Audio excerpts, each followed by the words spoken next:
మరోవైపు లంచాలు మోసం అభియోగాలు ఎదుర్కొంటున్న అదానీ గ్రూప్ అధినేత గౌతమ్ అదానీని అప్పగించాలని అమెరికా కోరుతుందా? ఆయన అరెస్టు తప్పదా? నేరం రుజువైతే ఎన్నేళ్లు జైలు శిక్ష పడుతుంది? ఇలా ఎన్నో ప్రశ్నలు. సౌర విద్యుత్ కొనుగోలు ఒప్పందాలు కుదుర్చుకునేందుకు రాష్ట్రాలకు అదానీ గ్రూప్ 2029 కోట్ల లంచాలు వెదజల్లిందని America securities and exchanges commission న్యాయ విభాగం FBI నిర్ధారించిన సంగతి తెలిసిందే. దీనిపై న్యూయార్క్ కోర్టులో అభియోగాలు కూడా నమోదయ్యాయి.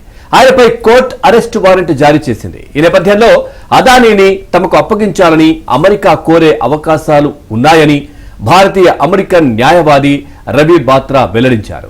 అమెరికాలో అదానీ సహా 8 మంది ఎదుర్కొంటున్న ఈ కేసు మరింత తీవ్రతరం కావచ్చని అభిప్రాయపడ్డారు.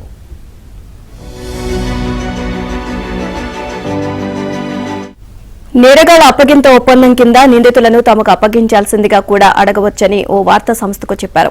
భారత్ లాగే అమెరికాతో ఈ ద్వైపాక్షిక ఒప్పందం ఉన్న దేశాలు అమెరికా అడిగిన వ్యక్తులను తప్పనిసరిగా అప్పగించాల్సి ఉంటుంది అని గుర్తు చేసుకున్నారు. అయితే అసాధారణ పరిస్థితుల్లోనే అప్పగింత జరుగుతుంది అన్నారు. మానవీయ కోణం ఆధారంగా చిలీ మాజీ అధ్యక్షుడు అగస్టో పినోచెట్ ను అమెరికాకు అప్పగించేందుకు బ్రిటన్ నిరాకరించింది. అదానీ ఇతరుల కేసులో ఇది వర్తించదు అని బాత్రా స్పష్టం చేసింది. ఇక అమెరికాతో భారత్ 1997లో నేరగాళ్ల అప్పగింత ఒప్పందం కుదుర్చుకుంది. తమ క్యాపిటల్ మార్కెట్లో అవకతవకల విషయంలో అమెరికన్ చట్టాలు మరింత కఠినంగా ఉంటాయి అని బాత్రా చెప్పారు. అదానీపై అమెరికాలో సుదీర్ఘకాలం విచారణ ప్రక్రియ జరిగే అవకాశం ఉంది.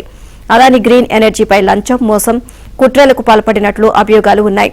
2 దశాబ్దాల్లో $2 బిలియన్ లాభం పొందగల సౌరశక్తి ఒప్పందాల కోసం ఆయన $250 మిలియన్ పైగా లంచం కింద ఇచ్చినట్లు ప్రాసిక్యూటర్లు ఆరోపిస్తున్నారు.